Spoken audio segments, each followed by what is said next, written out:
もういらない、もうこっちに来るなって言われて、自転車を乗りながら泣いてて、何人ぐらいに会って何人ぐらいに断られることになるの？300人に1人ぐらいかな。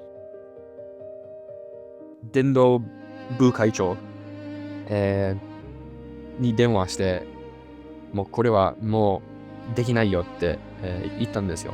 My father was, kind of this big shot in consulting world. He came in right after Mitt Romney. So Mitt Romney was his first manager. Wow. Wow, that's super cool. Yeah, and I really didn't want to follow in his footsteps. I didn't want to be overshadowed. Maybe this isn't right for you.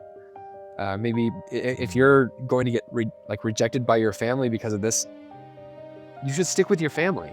In fact, I remember asking my direct manager, I said, is it possible that we could take 15 minutes once a week to sit down and chat? And he said no. Said no. セールス次第は人を助けることだっていうことをよく心の中に考えるといいと思う。I learned how to sell with empathy. 今回のゲストは宣教師として日本に来て、そこからベイン、アセットマネジメント、そして今はSPACで未公開企業の買収を仕掛けている男。しかもお父さんはベイン、テキサスの元マネージングパートナー。19歳で名古屋に降り立って毎日ドアを叩いてほぼ全員に断られてた男が今は何千億規模のディールを動かしている。その間に何があったのか。信じられないような話だけど、宣教師の経験が戦コン、アセマネ、企業買収キャリアの礎になったって話を今日はケビンから聞いていくので、ぜひ最後まで見てみてください。ということで今日はケビンよろしく。よろしくお願いします。まずちょっと宣教師の頃の話について聞きたいと思うんだけど、そもそもその宣教師って自分で選んだの？そうですね。宣教師になる資格があるんですよね。その19歳、18歳ぐらいになると、それを選ぶことができるんだけど、やっぱりなんか両親とか友達にちょっとプレッシャーがあったんだけど、実際に自分の心の中にもやっぱり、これはいいことだって思って分かち合いたいなって思うようになったんですよ。場所は分からなかったんだけど、ただ宣教師になりたいって、宣言するっていう感じ、にして、教会のトップレベルの人が決めるんですよ。決めてくれるんですよ。場所はもう勝手に決められるんだね。日本はじゃあ自分で選んだわけじゃなくて、もう勝手に選ばれてもう日本に行ってらっしゃいってなったわけだ。手を挙げた後。そうですね。そのツアーで日本に来ました。で名古屋です。でその宣教師としての一日ってどんな感じなの？朝から起きて寝るまで具体的にちょっと興味あります。そうですね。とても忙しい一日ですよ。起きて、普通の祈りをして、それから勉強をするんですよ。勉強は4時間するんですけど、で、その4時間のトレーニングの後は？その4時間のトレーニングの後は、日に違うんですけど、会員があんまりないとき、あとは興味のある人にまだ会ってないときは、個別訪問、ドアを叩いて、こんにちは、松津聖イエス業界の宣教師ですって、言って、よく断られることです。断られるとこまでがセットだね。それは普通ですね。それってなんか毎日ドアを叩いてるわけじゃん。その宣教師の期間中に何人ぐらいに会って何人ぐらいに断られることになるの？それって。何人ぐらい？その2年間だから何千人っていう何千人？何千人。毎日何度も断られるんですね。では精神的には難しかったです。1日単位でいくと、その1日何ノックするの？場所によるんですし、日によるんだけど、30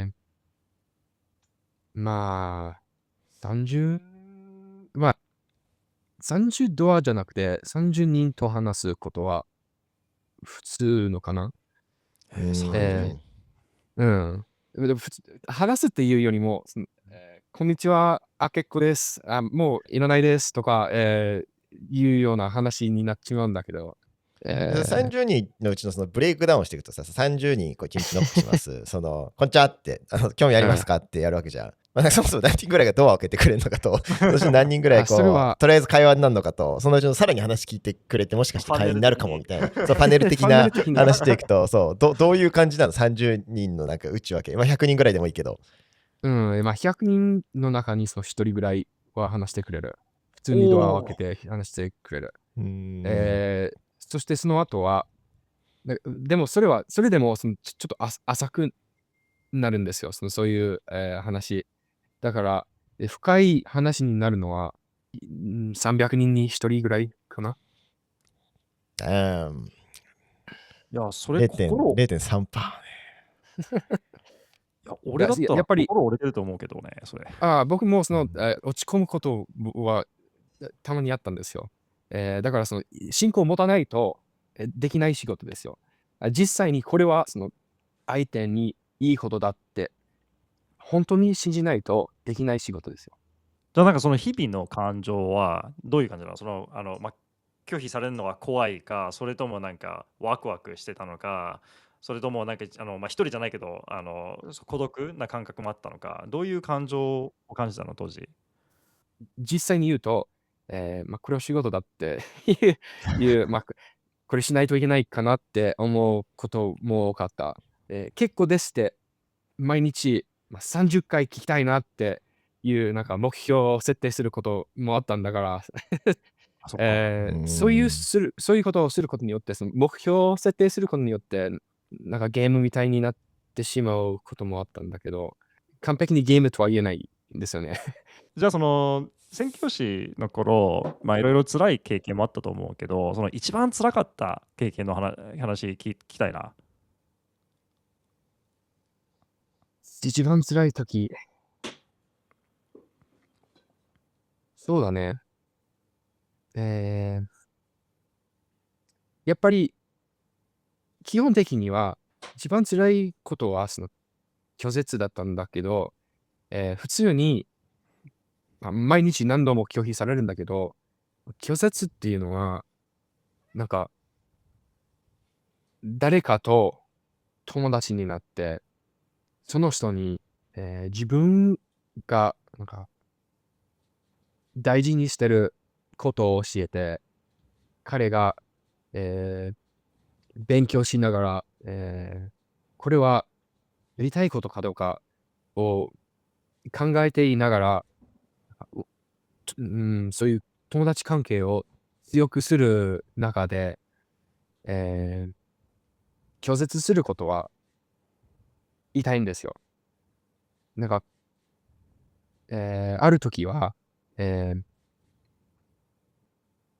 その会員の友達とよく話してて、そのイエス・キリストの、教会について教えて、1ヶ月、2ヶ月ぐらい、ほぼ毎日会って、少しだけでも、なんか聖典を一緒に読んで、え一緒に祈って、え教えてたんだけど、その3ヶ月ぐらい後、彼はもういらない、もうこっちに来るなって、言われて、がっかりしたんですよ。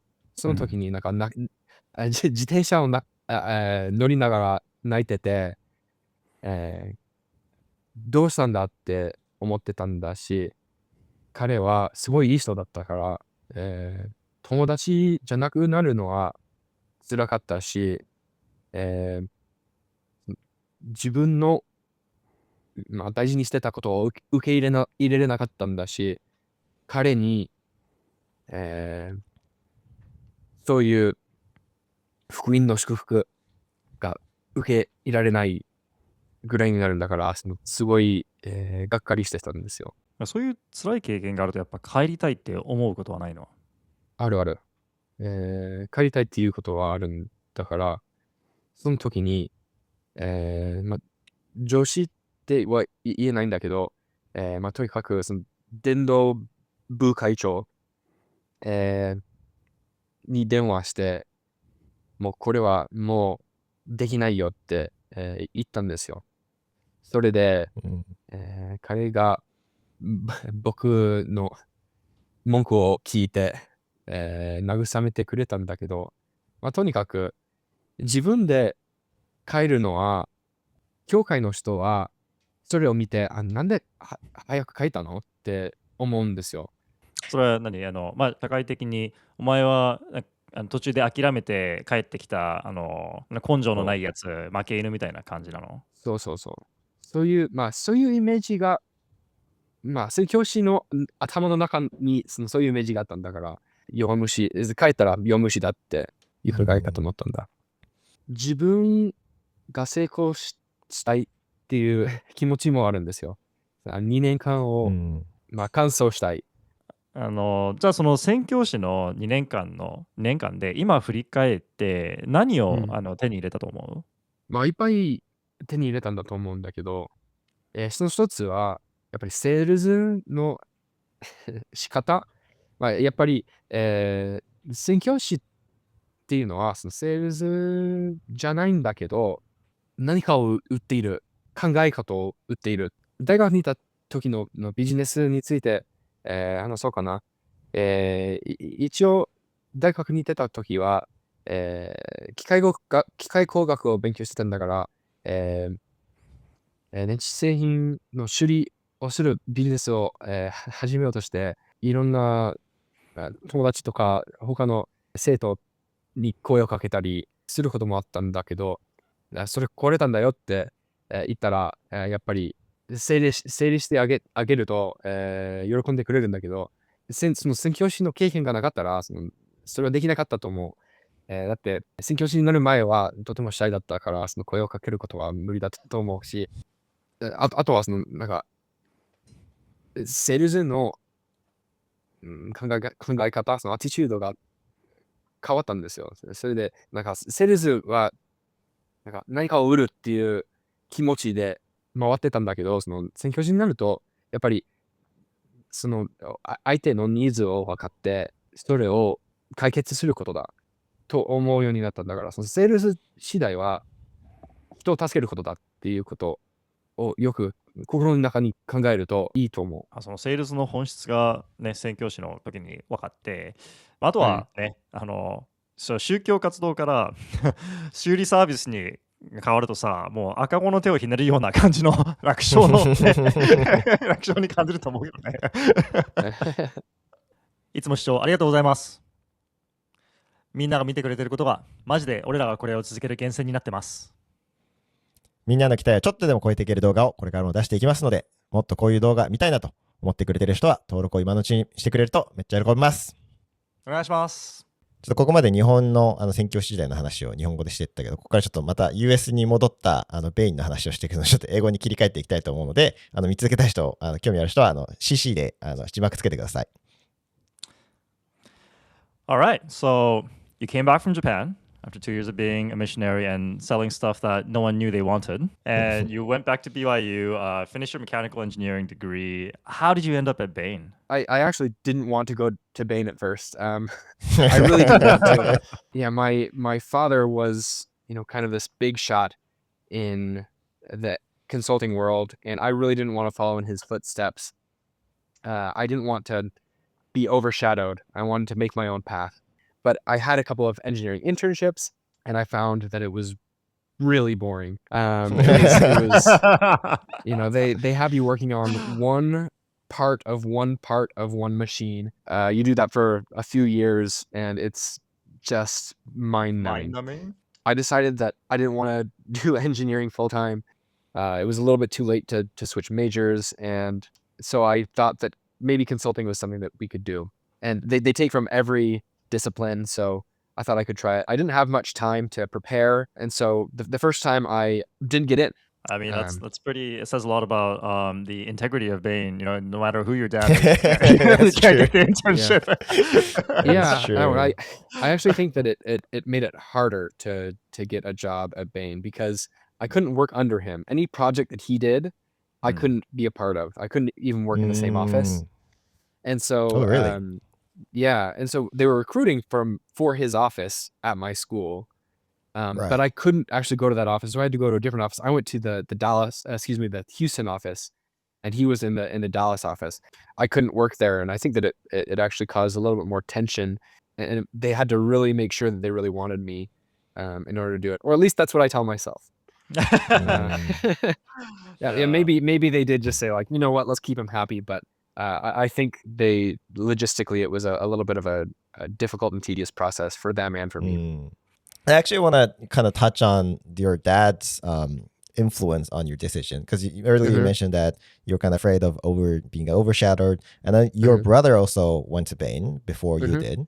How did that influence your decision? Like, what percentage of your dad and your family being consulting affects you being consulting versus you genuinely want to be in consulting? Yeah, I would say that I really wanted to carve my own path. My father was very supportive of that. When I was choosing a major, I was considering doing music.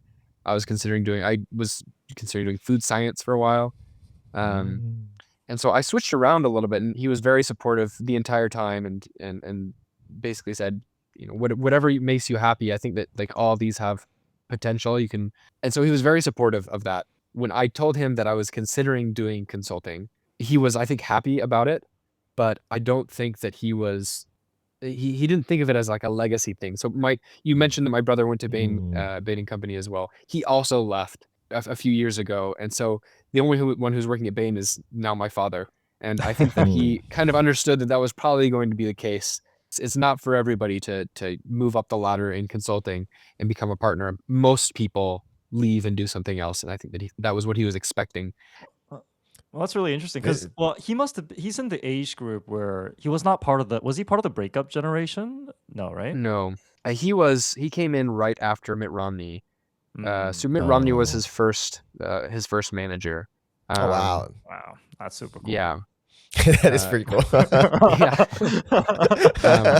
Who was your first manager? Mitt Romney.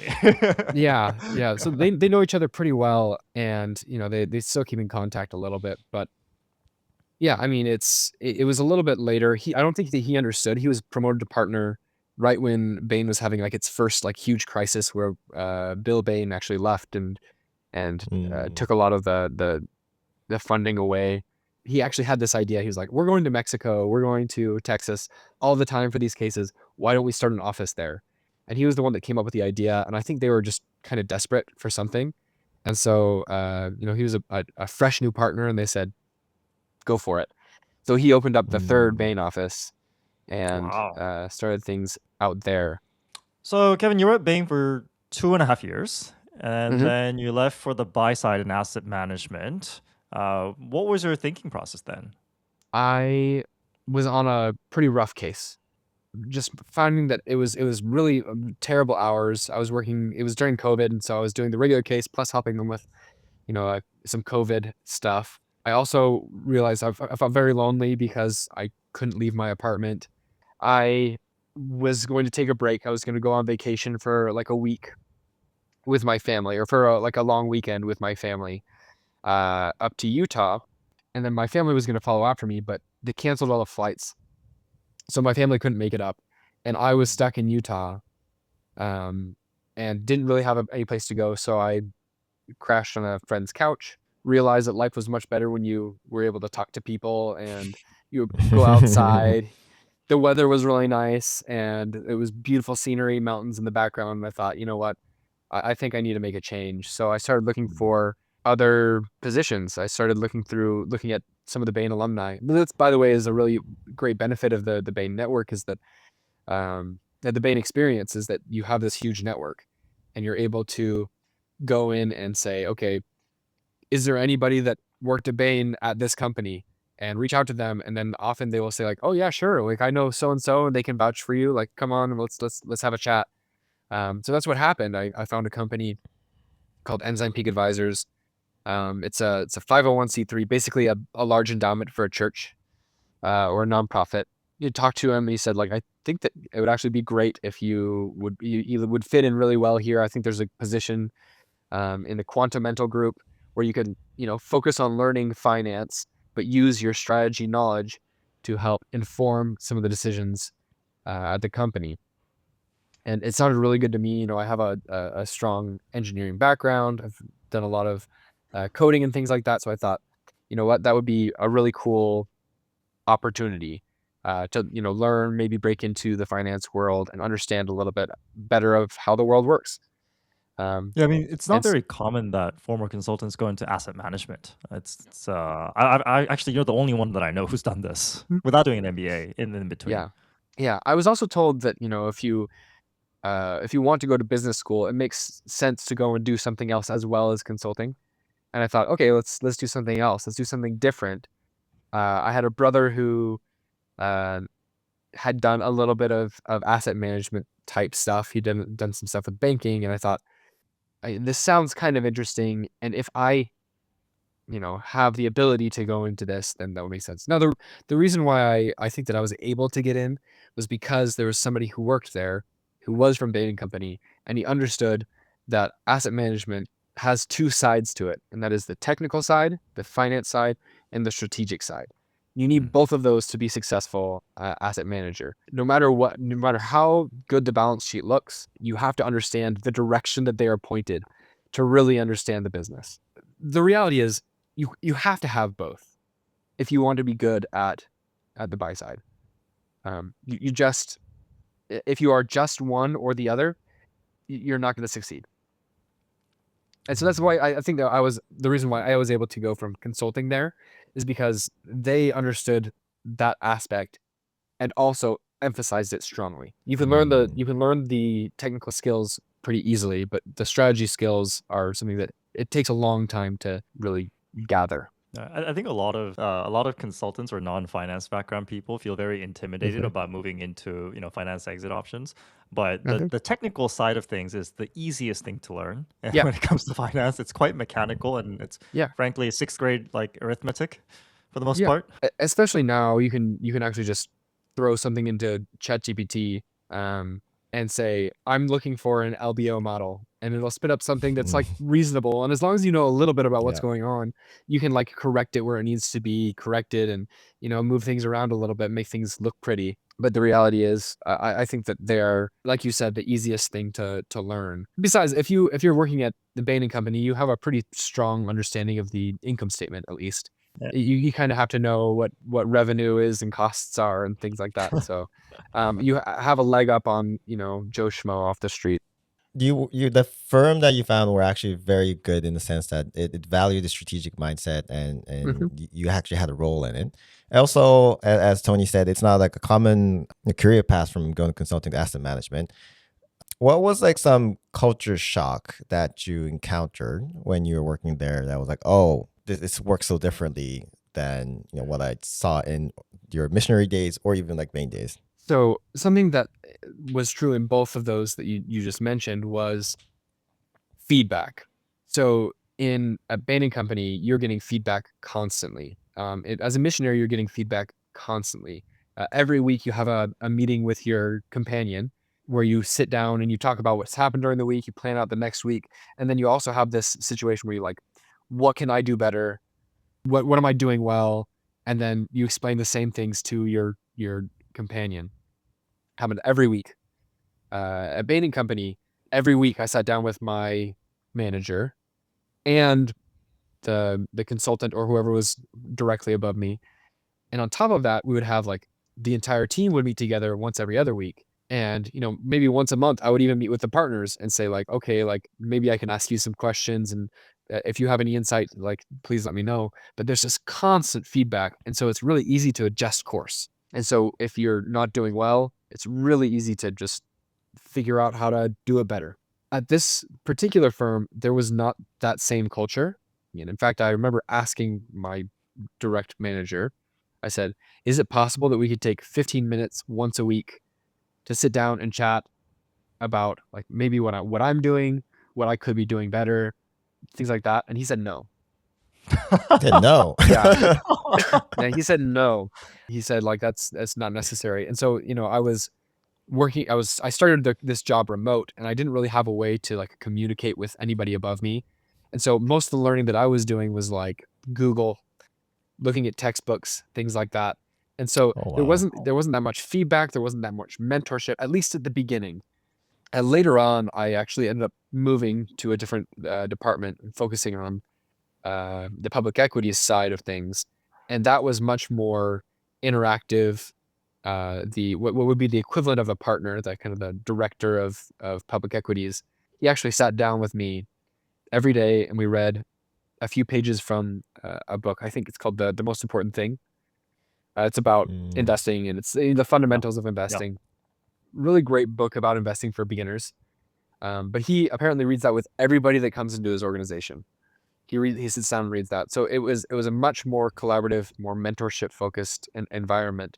But it really did depend not on the firm as a whole, but on your director or your direct supervisor. Yeah, this is actually a really interesting thing about buy side firms. Like I've been in VC and in PE, and both firms, both places, feedback is not something that's embedded into the structure of how they work. It's like you're expected to come in as a ready, packaged, ready to perform, ready to deliver person. And if you don't do that, you don't belong here and you get kicked out. And it's like your responsibility to be complete by the time you get there or figure out how to get there on your own. Bit of a dog-eat-dog world. I think part of the reason is that there is a tried and tested and correct, evolutionarily vetted way of doing consulting. Like a methodology that works, and your job is like to be a good apprentice and to learn the methods from your like you're at a dojo and you're learning from a sensei, right? So the way that I think consulting is, whenever you get a new partner, your business grows and everybody gets richer when you add a partner. In venture capital and private equity, whenever you promote a partner, everyone gets a little bit less rich because they have to split that. They split the pie. It doesn't just because you added a partner doesn't mean that you increase the amount of dollars. Those are not the salespeople necessarily. Your size is dependent on how much you can raise, not how many partners you have. And so I'm wondering if maybe it has to do with that, where they're not trying to promote you, they're trying to get results, as opposed to consulting, where they're actively trying to improve you so that you make them richer. And so, you had a very interesting chapter in asset management, and you decided to leave. And so what were the main drivers for you? And then you decided to leave to MBA. Like, what was that thinking process like? Well, part of the thinking process was my GMAT is expiring and I need to apply to business schools now, which is what I did. But the reality is I can't talk about the details about the company very much, even on here, but especially not in like an interview. And it becomes difficult to market myself when I am trying to find a new job. I can't say like I managed X number of dollars. Here's my track record. I signed an NDA and not interested in sharing that. So I was hoping to pivot a little bit. So instead, now I'm working for a SPAC, which I kind of had to create my own role. I don't think this role really exists in too many places, but basically networked into this SPAC, and now I'm finding companies to take public. SPAC is not super common in Japan. No. Could you walk us through quickly on like what SPAC is and what your role is in the whole scheme? The concept behind a SPAC is to help companies go public. So what you do is you create a shell company with a certain amount of money in trust, usually a few $100 million in trust or so. You go public. So this is a shell company that is public on the New York Stock Exchange. Then you find a private company that wants to go public, and you merge with that company. Because you've merged with a public company, now you are a public company. You change the name, you change the ticker, and bada bing, bada boom, you're a public company. It bypasses a lot of the roadshow, a lot of the stuff, the problems with IPOs and some of the expensive stuff. It's not cheap to de-SPAC, but it is a lot faster. And so it helps also to time the market. So it's just another way of going public. But there's less scrutiny. So there's also a lot of bad SPACs that happen. So you have to be really careful whether you're investing in a SPAC or if you are thinking about de-SPACing.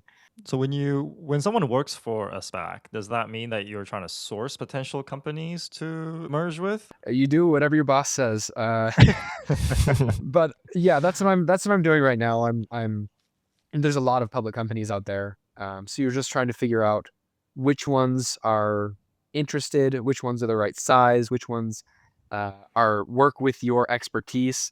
So we started this episode from your time as a missionary in Nagoya, and then university to Bain to asset management, MBA, and then to now SPACs. taking a step back and thinking about the 19-year-old Kevin in Nagoya, what would he kind of think of you and where you are now? Well, I think that he would hope that I got to kind of the point where I am right now. I have 2 master's degrees and uh, the a career, right? A respectable career, if I may be so bold. I think that I would be probably pleased with where I was, but also a little bit. I would see the gap in where I was to where I am now, both in terms of skill and ability. I feel like I've learned a lot from the missionary experience about business. I learned how to work really hard when things are really hard, when everything seems to be going wrong, getting up and continuing to work, getting up in the morning when it seems like the world is crumbling around you, and then working hard. I learned how to be expressive. I learned how to feel comfortable talking to people. And networking, we didn't touch on this, but networking is such a huge part of business in general. It's such an important part of all business, whether it's finance or consulting or what have you. The ability to network and to reach out to people and feel comfortable doing that, talking to people who are way above my station. I became comfortable with that while I was a missionary. I also found that I learned how to sell. It's not really sales, but it's kind of sales to be a missionary. And so business, no matter what happens, what type of business you're in, eventually it will turn into sales. You'll become a partner and you will be selling. You'll be in VC and you'll be selling your services. You'll be trying to vie against other competitors. It always turns into sales. And understanding how to sell via empathy, by understanding the person you're talking to and understanding their needs, I feel like I really got ingrained in me while I was a missionary, where you have to understand their needs to understand what they want and what would be good for them. And there were times, even as a missionary, where I said, maybe this isn't right for you. Maybe if you're going to get rejected by your family because of this, you should stick with your family. I think that there's always a right answer for a person, and sometimes that answer is you, and sometimes it's not. And I think that I learned how to sell with empathy, and so I think that it's been instrumental in becoming where I am today. Well, we miss you here in Japan. Do you have any plans to come to Japan, or would you be open to something here as well? Yeah, I would be super open to it. My brother lives there in Japan, Oh, that's right. as you know. Um, And so I visit him periodically, but also I'm always looking for a chance to visit and maybe ski or just hang out or. So today we had Kevin over, where he shared with us his life story and his career, from being a missionary in Nagoya to consulting in Texas to being in asset management, now in SPACs. And we'll be covering more interesting life stories like this across consulting, finance, and beyond. So stay tuned for more episodes, and check out our last episode where we have one of our friends who went from MBB to Big Four and made a transformational life switch that we all envy. So, all right, till next time.